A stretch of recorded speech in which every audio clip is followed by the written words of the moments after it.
Eu tenho certeza que todos nós temos algo em comum aqui. Essas duas fotos são da minha infância. E não é muito difícil de me achar nelas. Eu tinha uma vida muito confortável. Eu tenho pais que me amam, eu tinha casa, tinha estrutura, tinha estudo. Mas eu era diferentona, baixinha, gordinha, bolsista e negra. Tudo começou graças à chegada do McDonald's em Pelotas. Sendo a empresa que mais entende de marketing na face da terra, o McDonald's fomentou em mim o desejo do McLanche Feliz. E estudantes bolsistas não têm acesso ao McLanche Feliz, exceto se uma das colegas de classe A fizesse o seu aniversário no mês de maio no McDonald's. Com direito a lanche, Ronald McDonald, brinquedo e o McLanche Feliz.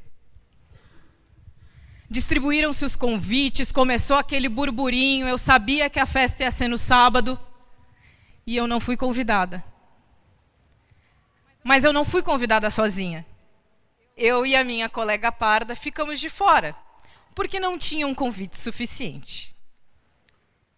Na segunda-feira começou aquele burburinho, os meus pais causando caos na escola, a diretora sem saber o que fazer, a mãe da criança dizendo que faltava convite, e eu não fui na festa e continuei sem o McLanche Feliz.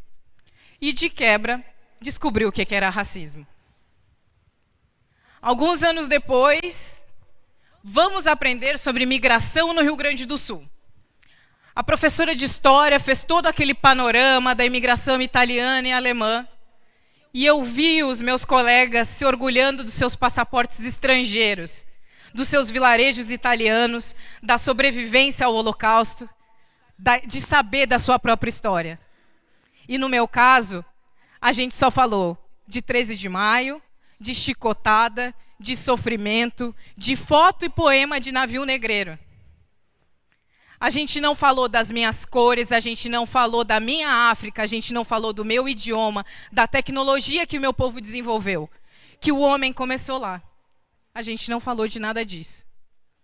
E ali eu tomei a decisão que eu não tinha noção da profundidade. Em algum momento da minha vida, eu ia morar na África. Que a gente teima em ver um continente como um país. Mas quando eu fosse, eu ia ver pela ótica dos meus olhos, não dos olhos da professora. Mas eu continuava bolsista. E o meu pai, funcionário público, e a minha mãe também me levaram à África que podiam. E com 14 anos, eu descobri o meu Odara, o meu atabaque, a minha cor, a minha África, quem eu era. E foi na ONG Odara e no projeto de Mãos Dadas com Nossas Raízes e Nossos Irmãos que eu descobri que não era um concurso de Miss que ia me definir, que não era um cabelo liso que ia me incluir, que a minha voz tinha vez e que o meu canto tinha poder.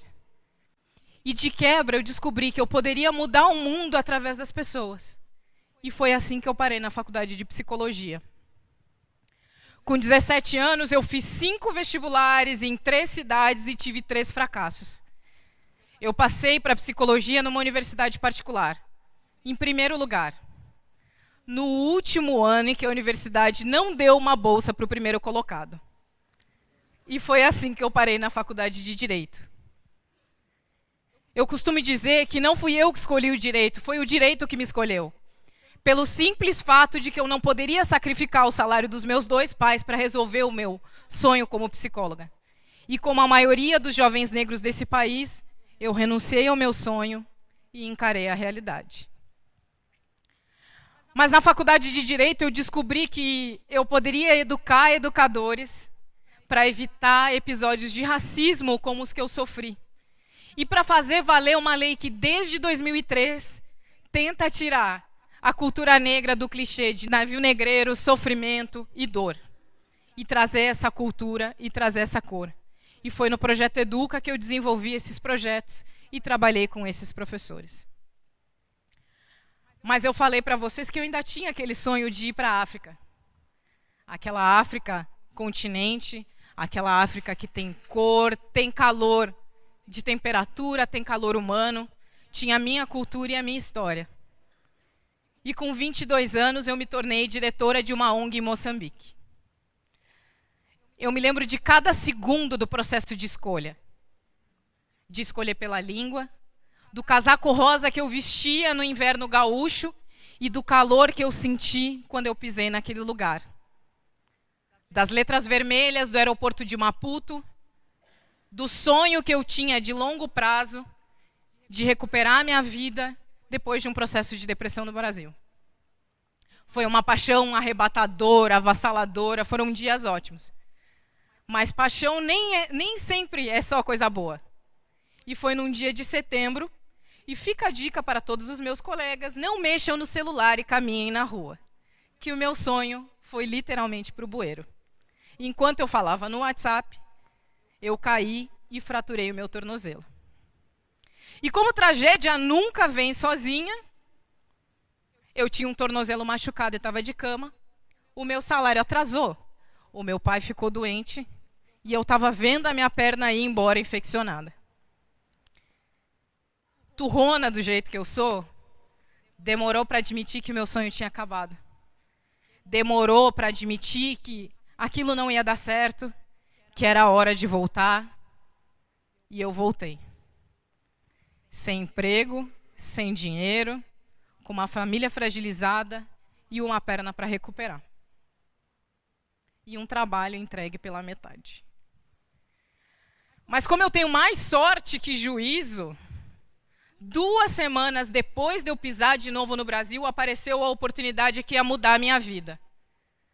Uma empresa global, com um diretor brasileiro no Brasil, argentino, um líder de área negro e um gerente maluco o suficiente para me levar de Pelotas até São Paulo, que são mais de 1.000 quilômetros só para me entrevistar. E como todo bom recém-formado, eu estava fazendo mais de 20 processos e tinha um especificamente que caía no mesmo dia. Eu fui consultar os meus pais para ver o que eles achavam. Qual dos 2 processos eu tinha que seguir? O meu pai é um cara muito centrado e respeita muito as minhas ideias e disse, minha filha, tu já tomou a tua decisão. Tua cabeça é teu guia, teu coração já tomou. A minha mãe é arquiteta. E no auge da sua sabedoria, ela disse, cimento sempre vende, minha filha. Mas eu já tinha tomado a minha decisão pela tecnologia. E eu fui para fazer um ciclo de 4 entrevistas em São Paulo. A primeira entrevista com o gerente maluco que tinha me levado. A segunda entrevista com o líder português que queria levar trainee para a área de vendas, que ninguém fazia. A terceira entrevista, o RH, deixando claro que eu já estava mais perto do que longe. Hora da última entrevista. O líder da área que me fez voar aqueles 1.000 quilômetros para me entrevistar. Eu já estava com aquele sentimento de, já ganhei. Estava com a minha melhor roupa de advogada recém-formada, um cabelo liso esticado que eu não uso desde lá. Sentei na sala e esperei. Abre a porta, um negro de 1,80 m, com aquele oi característico de uma pessoa que aprendeu português semana passada, olha para mim e eu travo. Era a entrevista que ia mudar a minha vida. Era a hora de reconstruir o meu sonho. Eu não tinha mais nada a perder. E eu travei. E com a sabedoria de quem lida com um novinho o tempo todo, ele perguntou, o que aconteceu? E eu, travado e no impulso de quem não pensa antes de falar, falei, eu nunca vi um executivo negro na minha vida. E naquele momento, eu vi que ele também não tinha visto jovens negros naquele ambiente. Porque depois a gente começou a construir um projeto que mudou a realidade de grandes empresas no Brasil. Aconteceu que a empresa estava num momento de mudança e eu também. E depois daquela entrevista eu pude deixar claro quem eu sou. A favor da igualdade de gênero, a favor de uma liderança jovem e muito, mas muito focada em negritude. Aquele momento me proporcionou conectar com outras pessoas e empresas que queriam e tinham como propósito de vida tornar o mundo corporativo um pouco mais parecido com o que tinha da porta para fora. Mas o cenário nunca foi dos mais favoráveis. Só para vocês terem como exemplo, hoje, nas 500 maiores empresas do Brasil, apenas 4,6% das vagas de liderança são ocupadas por negros. Como eu leio esse dado, é que eu, sendo uma mulher negra, tenho 0,4% de chance de ocupar um cargo de liderança, ganhando 1/4 do salário de um homem branco. Mas, ao mesmo tempo, eu tinha uma empresa favorável à minha proposta, um mercado disposto a me escutar e um mundo de profissionais negros que iam lutar junto comigo. E quando o cenário não é favorável, ou a gente segue a história que escreveram para a gente, ou a gente constrói uma nova. E acho que ficou muito clara a minha escolha. Quem escuta essa história pensa que é um conto de fadas, que está tudo dando certo. Mas não. Eu ainda tenho que provar por que eu piso nesse palco. Eu ainda tenho que provar por que eu sou uma executiva. Eu ainda tenho que provar por que eu falo mais de uma língua, por que eu estudei e por que eu sou advogada quando as pessoas perguntam: você fez a prova da ordem?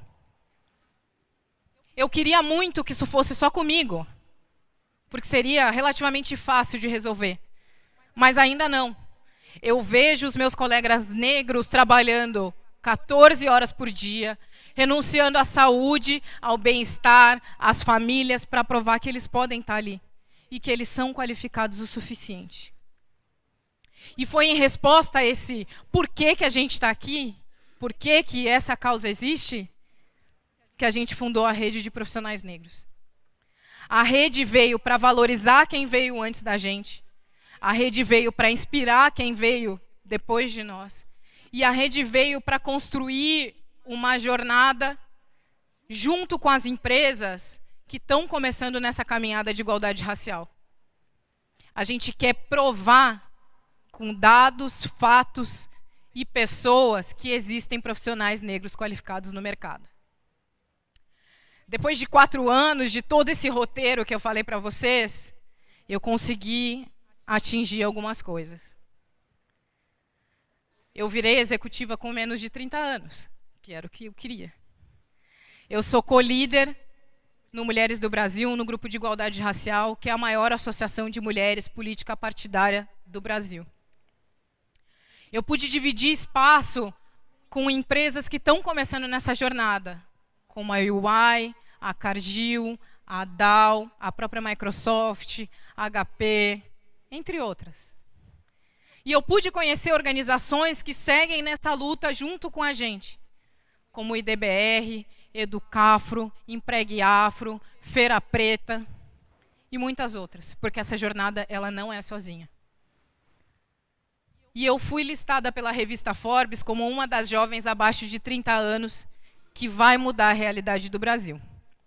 E até para quem veio de Pelotas, eu acho que eu cheguei muito longe. A pergunta que eu tenho certeza que está pairando na cabeça de vocês é: como é que eu vou mudar esse cenário? Como é que a gente vai fazer isso? E agora é o momento mais difícil da fala. É dividir com vocês que eu não sei. Se eu soubesse, se eu tivesse essa receita de bolo, eu juro pela minha vida que eu já tinha feito algo para sair desse 0,4%. A minha proposta é: vamos tentar junto. Acertando e errando o que a gente vai fazer. E eu tenho alguns passos que a gente pode começar a fazer junto.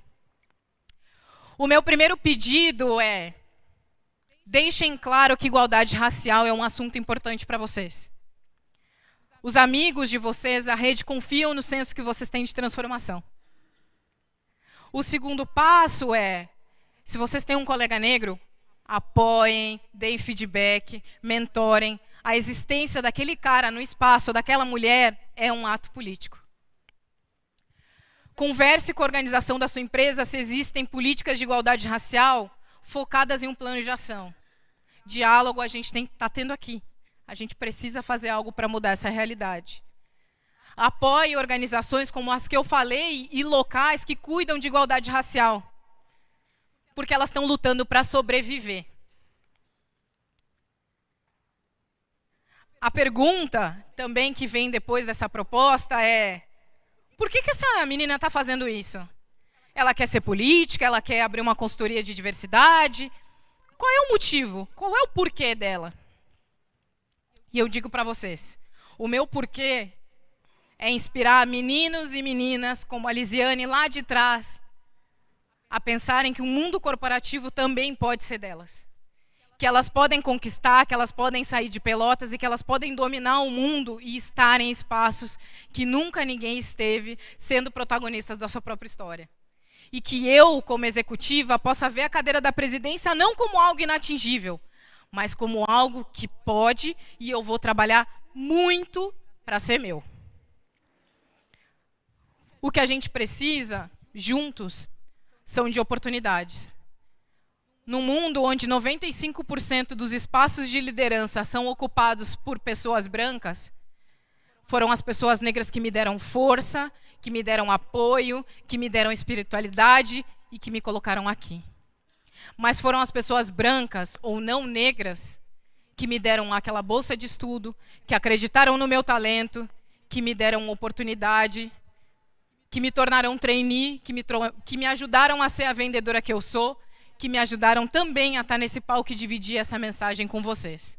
E se vocês querem saber, eu devolvi na mesma ou em maior proporção. Muito obrigada.